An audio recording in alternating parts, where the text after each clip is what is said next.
Are you comfy? Yes. Well, this is where it gets fun when you have a place that's on the market, I guess, because what more could it be than to have a couple of beautiful women talking to him? Exactly. I can enjoy the I moment. mean, I gotta Okay, enjoy let that me moment. introduce 1 second. That's for sure. And in particularly when it's in concert with what I like to talk about as being a 57-year wonderful, beautiful marriage. Mhm. And she is right here everywhere you look. Yes, It's she Sarah. is. Mhm. But I'm not setting this up as a shrine to my Sarah. This is what I'd like to say more. I'd like to show her skills and display them, but and recognize the talent that she innately had, Mhm. because none of this was built with blueprints. It's all built from her head. And what she would do is we spent all of our recreational time antiquing. And she didn't know that there's an antique store down in Virginia. And we go down there. Turn that off. It's not working. There it is. And I can't even turn the phone off. See, I'm in really good shape. But this is the result of her mind. And what she would do is we'd go to all these antique stores, and she would have in her mind what she might want she wants to put in our house at the time, now the cabin in the house. And we'd wander around and say, and I'd like to have that. And she wouldn't say, I want that, I want that, I want that. She said, but I think that table would look really nice in the cabin, in the crab room. Mhm. And I learned very quickly that she's not demanding anything. She's just telling me what she thinks would look nice there. And I learned that if she likes that, particularly in the initial reaction to seeing this cabin, Mhm. that when you put it all back together, it's going to be right where it belongs, and then it would work. So I would say, okay, let's go find out where it is, put it in my truck, and we'll take it home. And that's where all of this came from. It's the wandering around the East Coast. We go from up in New York. We've been down into Tennessee and Florida and Georgia, and we make these rounds Wow. to all the antique malls. They're all over the place, and what the trick was not a trick. Just kind of walk in, you look around, you get a feel for the tenor of what's going to be here. It's either junk, or it's old cast off from somebody, or it's genuinely antique products like chairs or whatever. And then it would more or less zero in on well, she was looking for a nice round table, and there was a nice round table that she liked. Well, this thing had a little story to it too, because we went down in Northern Virginia one year, and we were looking at an antique mall, and we were ready. This place was just being filled out, and she had it in her mind, she wanted a bar like this. Well, this bar came from northern North Carolina, out of some plantation, and it had 5 pieces to it. And I bid on it, and I was not a big auctioneer because I always paid too much. So I bid on this, and when I went up to pay for it, he said, "Okay, here's your receipt, and there's 5 pieces to it." I said, "5? All I bought was a bar." He said, "No, sir. Along with that was this," and he pointed up on a wall, this magnificent, huge cut glass mirror. Cool. Which now is now hanging in a restaurant in Hagerstown and I would like to call him my son-in-law, but he's the husband of Raina's sister. Okay. So I don't know what that would be, but one hell of a nice guy. It's called Rick's Cafe in Hagerstown. It's also in Hagerstown. It's got a good reputation for a very good restaurant. But that is a feature of that restaurant, is the light, the mirror that came along with this. Along with this came with 2 more pieces. One was, there was a short piece that went from where this curve stopped up to the wall.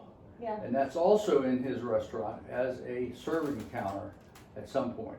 And Sarah and Rick was he's a very outgoing, very, very vivacious kind of guy, and just one heck of a neat guy.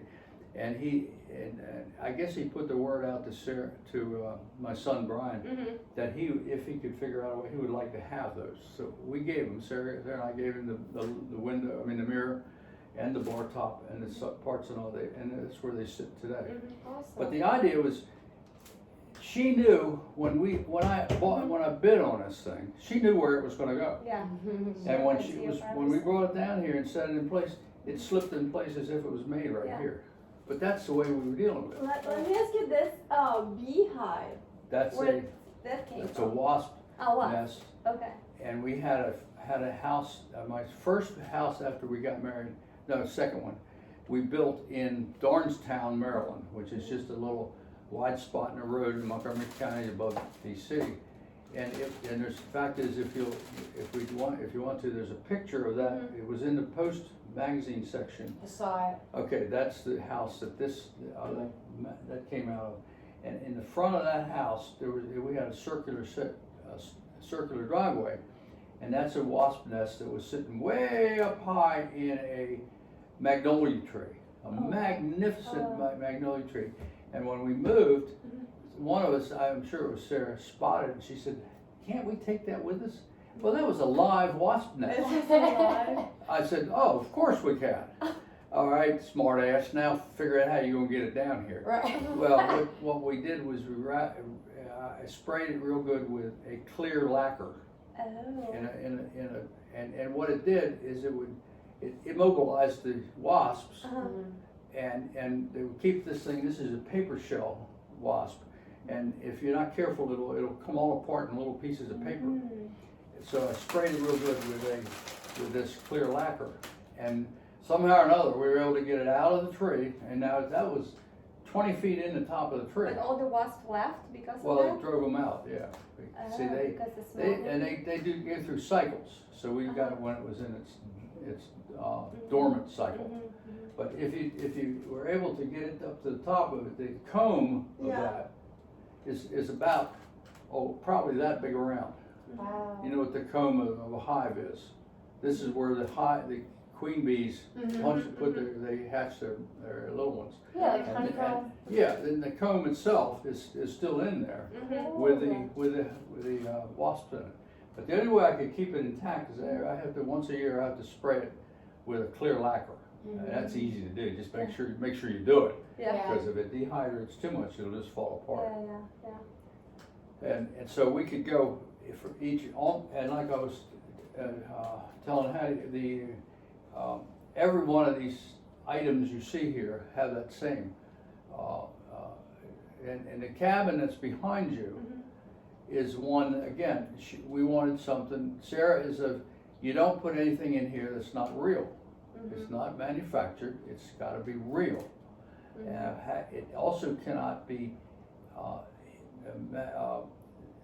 masqueraded through other construction.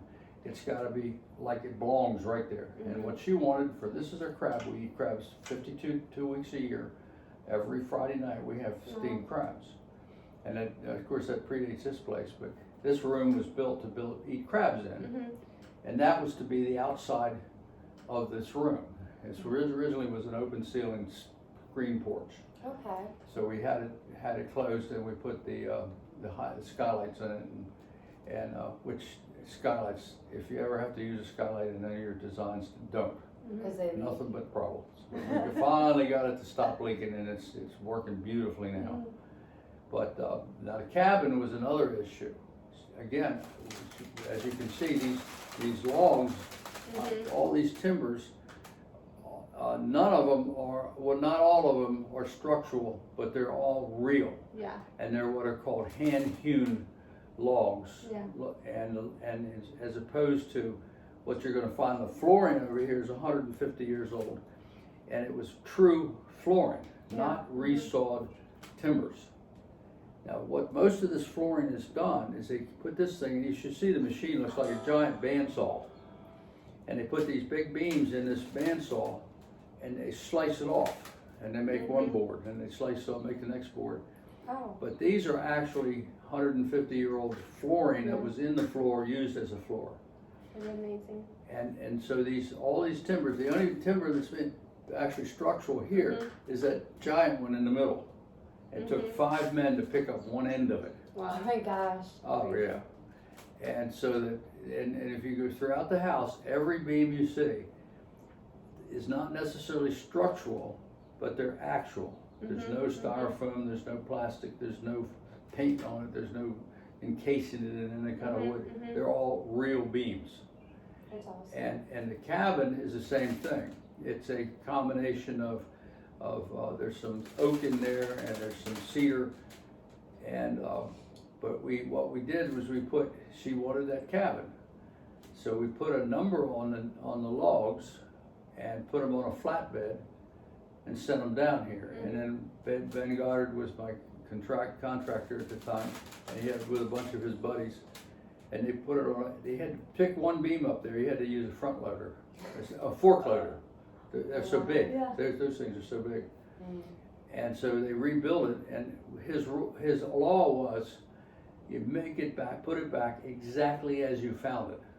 So Right. all your logs where they join, if it's a round joint, you put it back with a round joint. If it's a triangle joint, you cut the triangle in it. And Ben, and he's a very innovative guy, and he wasn't real sure what we were driving for, but I said, this has to look like you're on the outside right now, with that as that wall. And I'll tell this story, maybe we may want to edit it out, but it's kind of a funny story because Ben Goddard is a phenomenal guy. He's a good carpenter, he's a good technician, he's a good builder. And I came down at that time we were still living in DC or in Montgomery County. And I came in and I said, oh, we got trouble. I walked in that back door and all those tail pieces on the ceiling of that cabin were gone. And those are the tail pieces. Yeah. You know what a tail piece is? Yeah. That extends on up into the roof of the roof rafters. And I stopped, and Sarah hadn't seen it. And I said, Ben, where are the tails of those rafters? And at that time he'd worked hard all day long. The guy was dead tired. And he stopped for a minute and he said, back in the burn pile. And I said, I hate to tell you this, my buddy, but you're going to have to put them back on. And the next day, those tails were back in. Yeah. Because what he did, he just went back and got them before he burned them, Right. and put a lag bolt in from the inside. And as those tails are bolted onto the tree. But that's the detail Yeah. Yeah. that we went to try to keep, and everything had to be authentic. And like the kitchen, would you, if you didn't know better or you just getting here, would you really think that's a kitchen? I would never feel. But it had to be completely functional, it had to be modern, but it had to be not necessarily a secret code, but it had to be a functional unit. And it's got all it needs. It's got a washing machine, a dishwasher. It's got disposal. It's got an oven in there, double oven. It's got the fireplace in the kitchen is real. It's a gas log fireplace. I think the pantry behind it is so cool. And the pantry was an afterthought. Sarah says, you know, I hate to tell this, Wayne, but we got to figure out where to put a pantry. And again, I believe Ben was there when we were building that, because there's a name for that fireplace design. It's an old design. It's kind of curved, like you can see there. And then he said, why don't we put it behind the fireplace? I said, what are you talking about? And so in his mind, he was very much in that mind. He was now in the train of thinking of Sarah. So when we built the fireplace, he just made the back wall of the fireplace stopped, and behind that now, at one time, was the toilet that was back in the corner. So we converted the side of the toilet, the pantry, what do you call them? It's a half bath. And that became the back side of the fireplace, and there is her pantry.